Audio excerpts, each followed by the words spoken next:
काल आष्टा नगर परिषदेचं 75% मतदान झालं आणि या ठिकाणी ईव्हीएम मशीन आणण्यात आले। आज सकाळपासून महाविकास आघाडी राष्ट्रवादी शरद पवार गटाचे कार्यकर्ते सकाळपासून मतदानाच्या आकडेवारीवर तफावत झाली आहे, त्यामुळं आंदोलन बसलेत, ही आंदोलन करतायत आणि आज सकाळपासून कार्यकर्ते या ठिकाणी बसलेले आहेत। आपण पाहू शकतो की मागचं जे हॉल आहे या बहुउद्देशीय हॉल या ठिकाणी त्यांनी जी काही आकडेवारी काल दिली होती ती एका ग्रुपवरती वेगळ्या पद्धतीने आकडेवारी कमी जास्त झाली, तफावत आहे, यामुळेच यासाठी कार्यकर्ते बसलेले आहेत आणि सकाळपासून हे कार्यकर्ते आंदोलन आहे। आता सध्या राष्ट्रवादीचे नेते जयंत पाटील सुद्धा या ठिकाणी आले आणि कार्यकर्त्याचे संवाद साधत आहेत। आपल्यासोबत काही कार्यकर्ते आहेत, त्यांच्याकडे जाणून काय झालं होतं, काय मागणी आहे, काय सांगाल, काय होतं, काय प्रकार झाला? काल आष्टा नगरपालिकेच्या सार्वत्रिक निवडणुकीची काल सांगता मतदानात झाली। साधारण 75% हे मतदान झालं।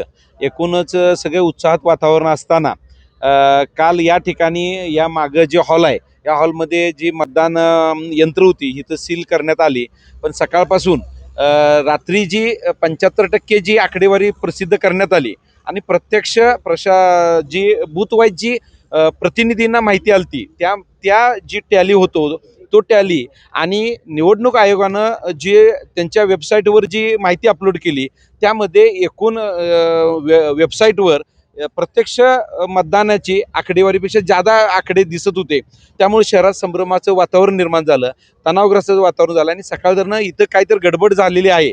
इथं CCTV कोण म्हणतं CCTV बंद होतं, कोण म्हणतं कोणतरी अचानक कोणतरी या ठिकाणी विरोधी उमेदवार नगराच्या पदात तो इथं आला आणि त्यानं काहीतरी केलं, अशा वेगवेगळ्या चर्चा शहरात सुरू झाल्या आणि प्रचंड मोठे सर्व या सत्ताधार आमच्या पक्षाचे सर्व कार्यकर्ते मोठ्या ताकदीने या ठिकाणी उपस्थित झाले आणि त्यामुळे एक सगळं वातावरण तयार झालं। आणि यामध्ये एक गोष्ट प्रकर्षाने समोर आली, माननीय प्रांत अधिकाऱ्याने सांगितलं की जी वेबसाईटवर अपलोड झालेली माहिती आहे ती महसूल विभाग किंवा निवडणूक आयोगाच्या गलतान कारभाराचा एक नमुना आहे। तुम्हाला दिलेली माहिती आणि माझ्याकडे असलेली माहिती, मी कलेक्टर ऑफिसला दिलेली माहिती ही साम्य आहे आणि त्याची आता खातरजमा केल्यानंतर थोडंसं लोकांचं समाधान व्हायला लागले। पण या ठिकाणी अजून बऱ्याचशाच निवडणूक आयोगाच्या गलतान कारभाराचे अनेक अनुभव या ठिकाणी मिळतात।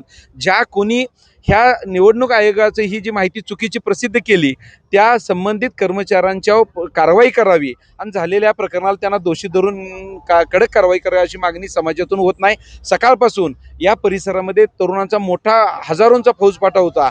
अत्यंत वातावरण तणावग्रस्त असताना आता थोडं निवाळत आहेत आणि ह्याला सगळ्याला जे दोषी असेल त्यांच्यावर कारवाई व्हावी अशी समाजातून मागणी होत आहे। आपल्यासोबत आणि काय कार्यकर्ते, तुम्ही काय सांगाल, काय होतं प्रकार, तुमची मागणी आहे? खरं तर कालपासून आष्टा शहर विविध विषयावरती चर्चेत आलं। काल सबंध गावामध्ये लिंबू अंगारा भंडारा टाकून आष्टा शहराला बदनाम करण्याचं कुठंतरी कारस्थान घडलं गेलं होतं। त्यातच सकाळी 10 वाजता ज्या गव्हर्नमेंटच्या पोर्टलवरती आम्हाला आकडेवारी समजली त्या आकडेवारीमध्ये प्रचंड तफावत जाणवली आणि जवळजवळ 2,500 ते 3,000 मतदान या ठिकाणी जास्त झालं असं आम्हाला त्या ठिकाणी आढळून आलं। त्यानंतर आम्ही इथं आलो असता उडवाउडीची उत्तरं प्रशासनाकडून देण्यात आली। त्यानंतर इथं जसजसा मॉब जमा लागला, जसे नेते मंडळी जमा लागले त्यानंतर त्यांनासुद्धा उत्तर देणं कठीण व्हायला लागलं आणि आम्ही CCTV फुटेज दाखवण्याची मागणी केली। आज जाऊन आम्ही फुटेज बघितलं त्यानंतर असं लक्षात आलं की ही पोर्टलला जी माहिती अपलोड केल्या त्या अधिकाऱ्याची ही सर्वस्वी चुकी आहे आणि त्या अधिकाऱ्याला संबंधित प्रशासनानं अतिशय कडक कारवाई करावी, त्याच्यावर निलंबनाची कारवाई करावी आणि शहरास वेठीस धरणाऱ्या या अधिकाऱ्याला तात्काळ निलंबित करावी अशी या ठिकाणी आम्ही मागणी करतो। सामान्य नागरिक म्हणून तुम्ही काय सांगाल, तुमचं म्हणणं काय? तुम्ही उमेदवार म्हणून सांगा, जे काय करत